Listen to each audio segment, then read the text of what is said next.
In the 1500s, the majority of the Americas belonged to the Spanish Empire. They controlled a vast stretch of land from Cape Horn at the southern tip of South America and north into parts of the modern-day United States. Wars and trades with the natives swelled the empire's galleon ships as they brought treasure from every corner of the Spanish Main and beyond. Spanish galleons would frequently anchor at Catalina Island's isthmus, drop their ballast stones, and load up with gold, silver, and gems. In fact, the piling of these ballast stones make up what is today Ballast Point.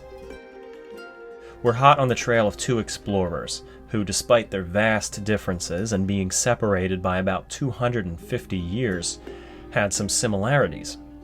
Both were shipwreck survivors. Both were far from home, and both were risking everything to capture a Spanish treasure. Sir Francis Drake, English explorer and privateer, is said to have sailed the waters off California in 1577, chasing down those Spanish galleons and attempting to bring some of their fortune back home to England. Flash forward to the 1820s, and a young Massachusetts man named Samuel Prentice, shipwrecked on the California coast, is armed with only a map and a story from a native chief that he had befriended.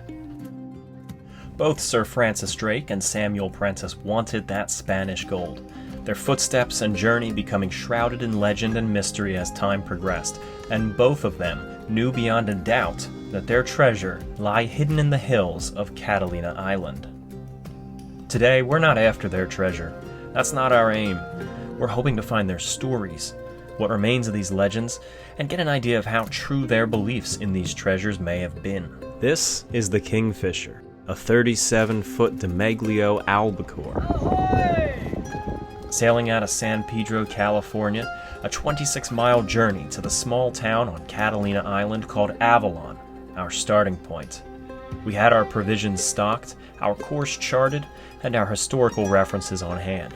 As we left San Pedro, we were retracing the exact path of Samuel Prentice 200 years before.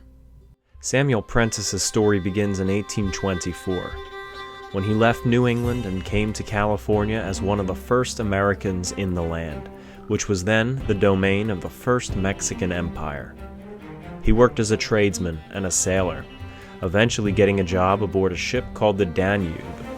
The Danube wrecked in a storm off San Pedro in 1828, possibly the earliest shipwreck in those coastal waters. He and a few others were barely hanging on to life when they and the remnants of their ship washed ashore. Injured and weary, Prentice walked to the Spanish mission at San Gabriel for refuge. There, Prentice befriended a native chief named Turai, who lived at the mission. Turai fell ill, and as he lay dying, he told Prentice of a great treasure hidden by his people on Isla de Santa Catalina, or Catalina Island. A Spanish galleon had run aground on the island.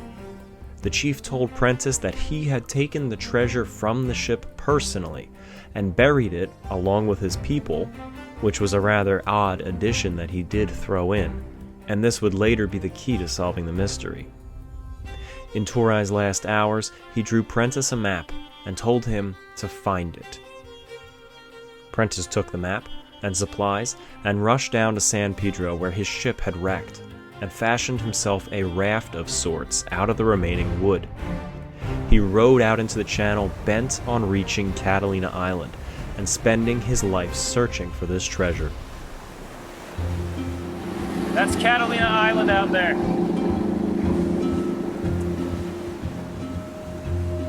Crossing these historic waters in our small boat, being tossed around by every wave, I can't imagine how much harder it would have been on a mere raft, with nothing but grit and determination driving you forward. The winds kicked as we crossed the channel, as they did for Prentice. His raft became swamped and came apart, and he lost more than half of his supplies, including the pack that contained the map. Shipwrecked now for the second time, he swam ashore on the island, and only had vague recollections of where to start looking.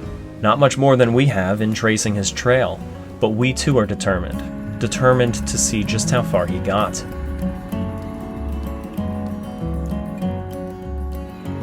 All right.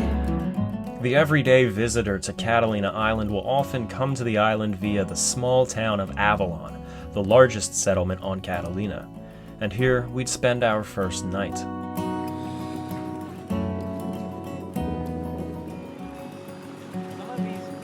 Heading out on the Melissa Ann, which I hear packs quite a bit under the hood.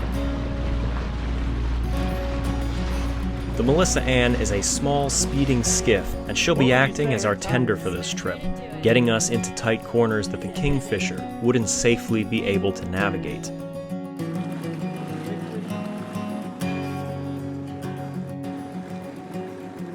The morning saw us ashore, stocking further provisions and visiting the Catalina Island Museum.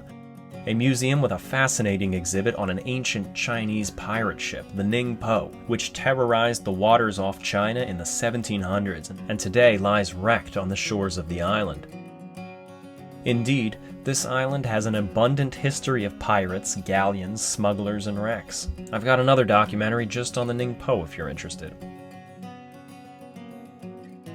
Under the salute of the Avalon Chime Tower, the Kingfisher pulled out of the Avalon Harbor as we headed north.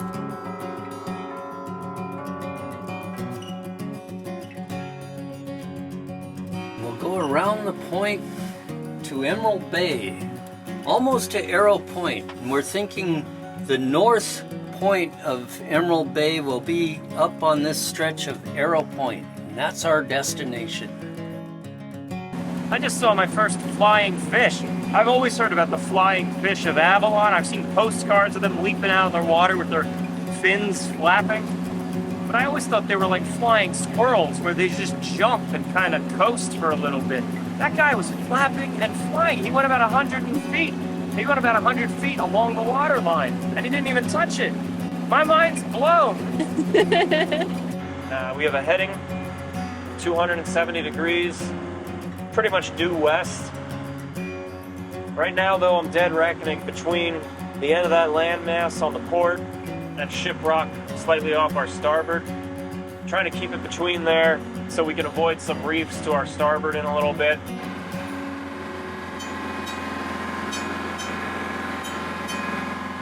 Six bells. It's 11. We'd pursue the story of Samuel Prentice's treasure map before moving to the windward side of the island and searching for the treasure that Sir Francis Drake hunted. When Prentice landed on the island, he worked with the natives to recall the location of the wrecked galleon that Turai had told him about.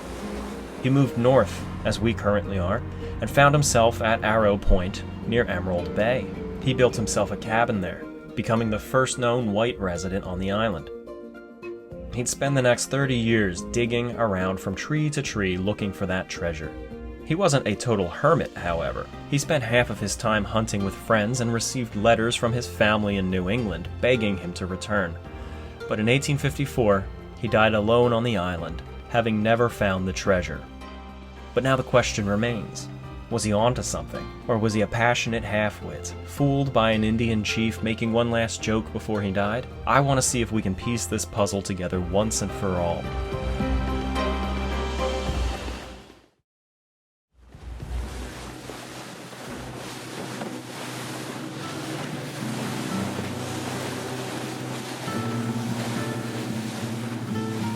The first site we're going to try to find is the grave of Sam Prentice. Now, it's off of Emerald Bay, and supposedly it's on the North Hill in a burial site. There's a photograph of it, so this grave isn't particularly lost, of course. However, even asking locals or anyone who frequents here, nobody seems to really know where it is. So like I said, it's not lost, it's just misplaced. We pulled into Emerald Bay, specifically at the place called Doctor's Cove. It is here that his cabin once stood, and where he felt was within walking distance of that treasure. He's said to be buried near this location. We're in the final hour of sunlight. Can we land and locate the grave before we have to come back aboard for the evening? All right. So we're gonna land this thing on the beach no matter what. Oh, we are? You gals are gonna be first class. But I'll pick you up on the other side. So as soon as you jump on the beach, Eric, take the line in your hand. Isn't this exciting? Oh, of course.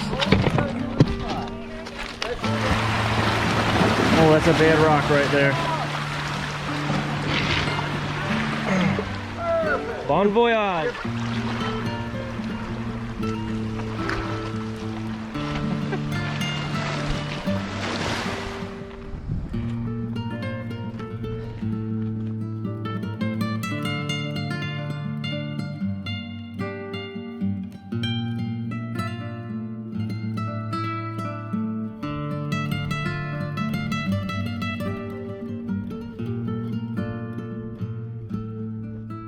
Well, we found the grave, or at least where they've put the marker.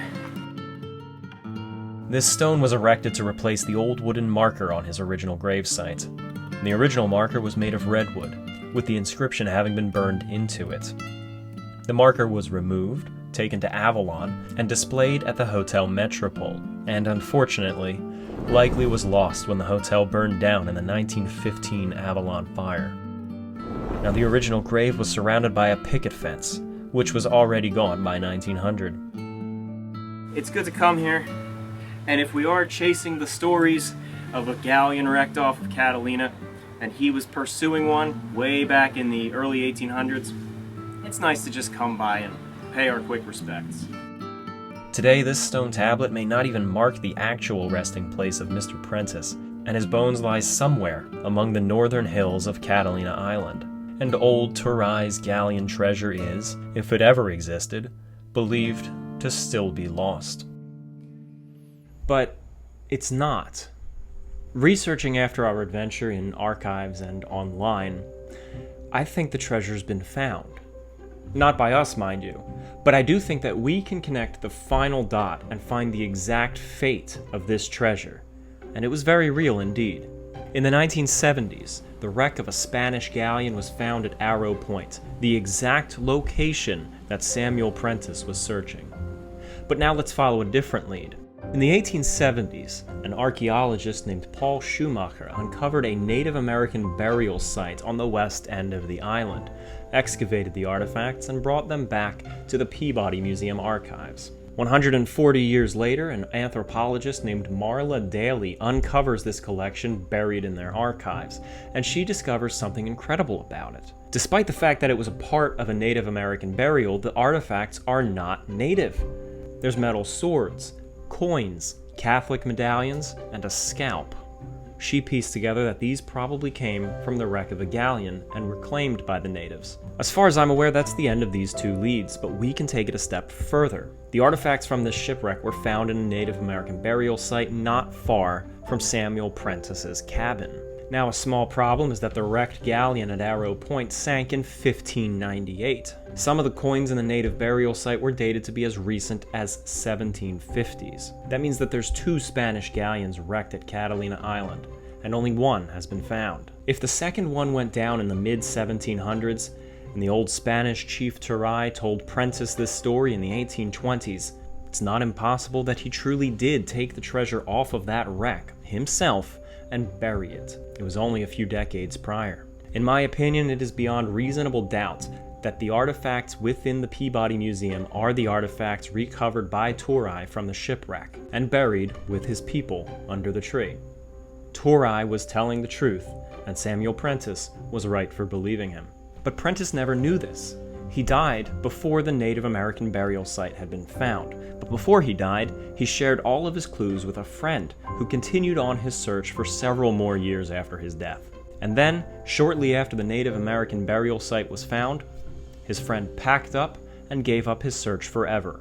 Perhaps he knew that what he was looking for had been found. There doesn't seem to have been any gold found among these artifacts, so Samuel Prentice likely would have been disappointed by the find had he found it. However, I believe we have closure to this 200-year-old mystery, and Samuel Prentice can rest easy. Back to the Kingfisher now, have some dinner, and then tomorrow, it's off to the seaward side of the island. Back on board the Kingfisher for dinner, we plan tomorrow's route and enjoy supper as the cool island breeze dries the sea spray from the deck. Getting ready to grill up some burgers. And Emma is in the galley cutting up a papaya for everybody. And maybe, if we're lucky, we're gonna have a real treat tonight. Set up a projector and a screen and watch an old TV show from the 60s or 70s, Bill Burrid's Treasure, which was filmed aboard Mike's other boat, the Resolute.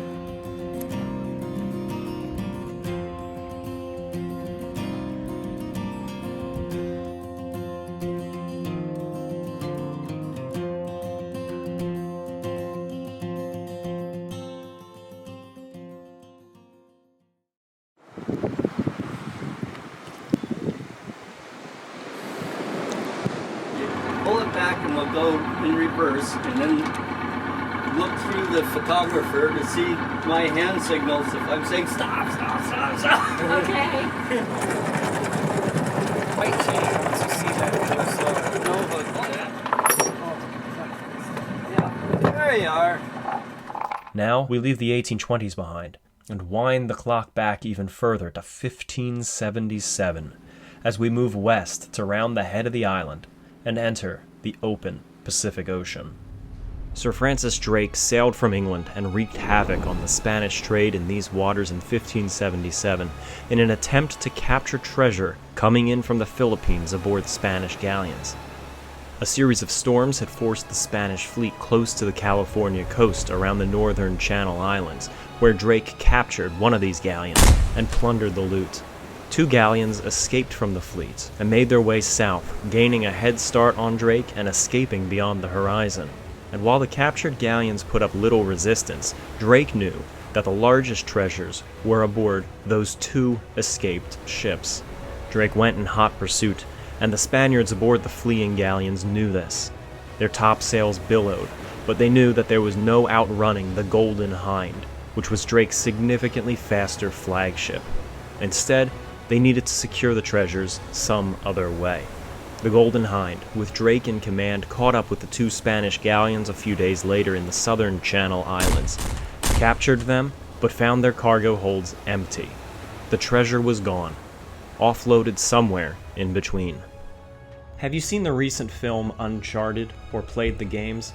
Because this is about to sound a lot like that. In 1911, 2 men believed that they had found the treasure that Drake was looking for. One of the men, an Englishman named John Francis Drake Ryan, a direct descendant of Francis Drake, uncovered family documents, one of which contained the account of the capture of the Spanish ships in the Channel Islands, and the other was a map confiscated aboard one of the 2 empty Spanish galleons. When Sir Francis Drake looked at the captured map, he didn't recognize the location, but it was a map of Catalina Island, located right along the path that the 2 Spanish ships had taken. John Drake Ryan and his friend Andrew Bolton pinpointed the location of the map, and even claimed to have found all of the markers left behind by the galleon's crews, including a hole of a cave on the hillside, which they believed contained the treasure. Now, they never publicly claimed to have found the treasure. In fact, they avoided as much publicity as possible. But quietly, they contacted the authorities of the island and inquired about permission for extracting the treasure. Now, were they just inquiring in the event of finding the treasure, or had they actually found that treasure, which today would be worth well over $1 billion? Our goal now, as we round the seaward side of the island, is to follow the footsteps of the 1911 treasure hunters. Can we find the markers that they found? Right over my shoulder here is the farthest tip of Catalina Island. Now, we can't replicate the exact angle because we have to have some altitude for it, but this was the iconic Apple desktop for their Catalina operating system, which I'm sure a lot of you will recognize. Here's our plan of action. We left behind Arrow Point, where Samuel Prentice was buried, and then rounded the northern tip of the island. Our speed is 6.4 knots. We have a swell of about 3 feet.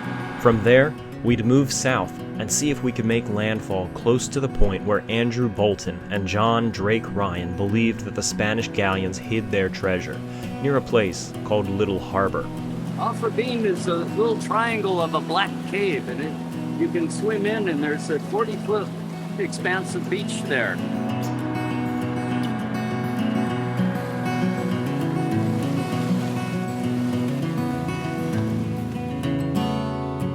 There's a terrible thunderstorm about 100 miles out to sea, and that's causing some of the rough swells for us. As we approached the area of Little Harbor, it became even rougher.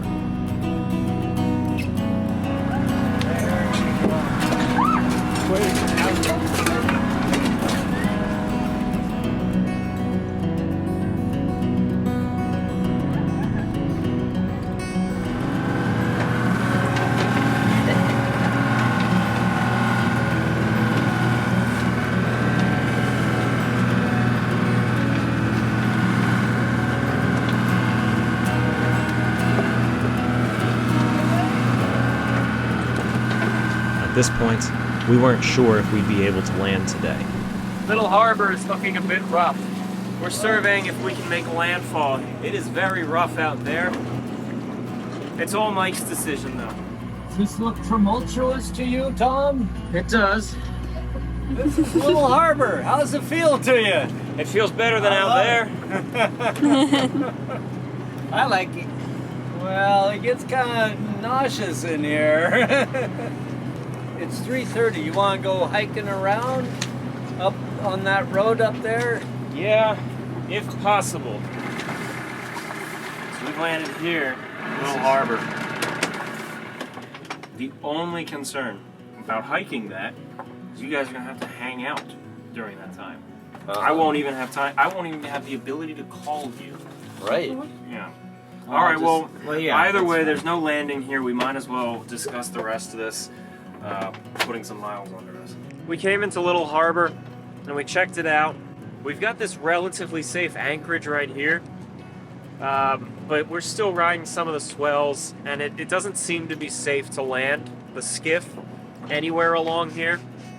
There'd be at least a 2.5 hour hike to get out to the possible location of this treasure. And then I have no way of giving them a call or for them to call me if they have to pull out or if we need a quick pickup or whatever.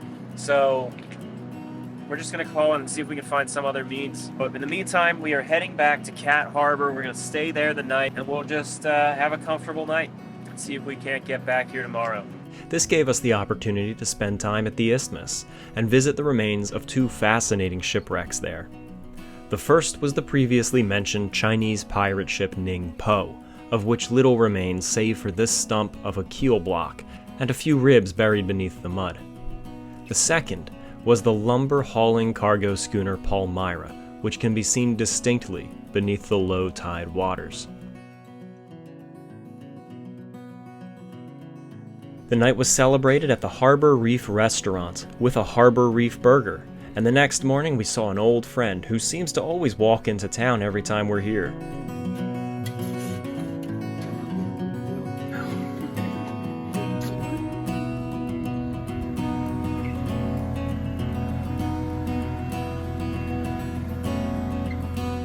We're just about to come around to Ben Weston Beach. The seas were milder now, which means we'd be able to land as long as we remained cautious. I could definitely see the appeal of this. If you're in a treasure-laden ship and you know you have to stash it soon or someone's going to be seizing it, you're going to want to put it somewhere where it's a safe landing where you can haul ashore all of that heavy gold and gems. Being under the binoculars, I'm trying to scout a spot to land. If Little Harbor is the only one that's going to be safe, I can hoof it over to the next boat. It's all white caps right now. There's some pretty rough swells out there. And rocks. So we're in Little Harbor. Slightly longer hike from here to the supposed location of this Drake's treasure, but it's our only shot. We're gonna do a beach landing because the waves are a bit treacherous, so it's gonna be a bit rough getting our feet wet. Getting our feet wet. That's right. I'll survive. Okay, throw the anchor as far as you can.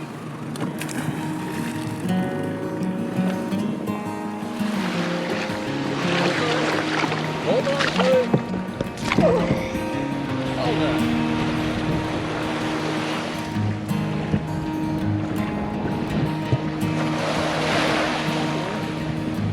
The topography of the island was different 500 years ago.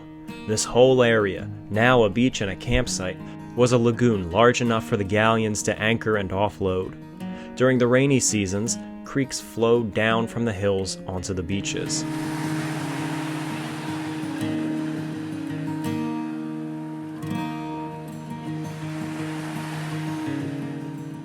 We've landed at the campground of Little Harbor.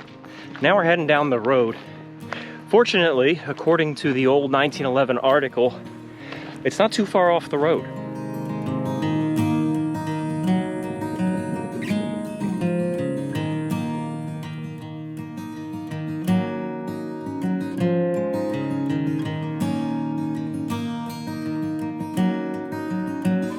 It was in this creek bed that the 1911 treasure hunters worked.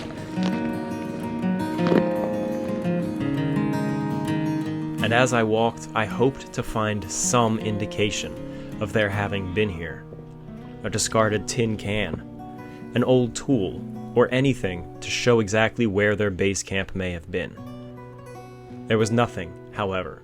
The two of them had cleaned up their site well and left no trace behind that we could find. Instead, we just had the dry desert island heat and knee-high brush of cactuses, dried twigs, and razor-sharp blades of grass.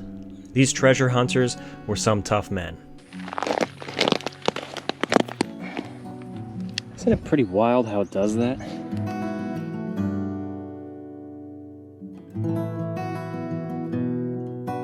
I couldn't find any trace of the hole in the hillside that they'd found, but we do know that the map's portrayal of the landing as a lagoon is legitimate. Was this treasure already found before we got here, as was the case with Samuel Prentice? Sir Francis Drake never found the treasure hidden by the crew of the two Spanish galleons, but that doesn't mean Drake's voyage was a failure. He returned to England with his holds full of loot from other ships, and having become the second known captain in history to circumnavigate the globe, and also to have been the first to properly map America's west coast. However, immediately upon his return, his trip was classified by the Queen herself, who feared that his antics and his attacks on galleons, and his having claimed California for England, would instigate open war with the Spanish Empire. As a result, this journey was brushed aside and today is largely a mystery. And what about our treasure hunters in 1911? As 1911 progressed, John Drake Ryan began making frequent trips between Catalina Island and the mainland, and Andrew Bolton changed their public stories. They were no longer treasure hunters. No, they were simply relic hunters and prospectors, and they wanted to keep to themselves. But by the end of the year, the two had vanished. We found the canyon that they worked in, but couldn't find any remains of their workings or the campsite. We simply enjoyed tracing the path of these old-time explorers on their hunt for fortune. Now, would we have gone after the treasure ourselves? Not a chance. Finding buried treasure is a legal nightmare, the fun of which has been sucked away by governments fighting over ownership. Spain could win, America could win, but one thing's for certain: the finder of the treasure will lose.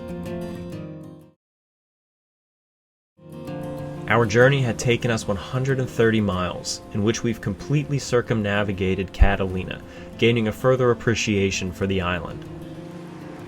As if to send us off, several pods of dolphins sailed alongside our boat as we put Catalina in our wake.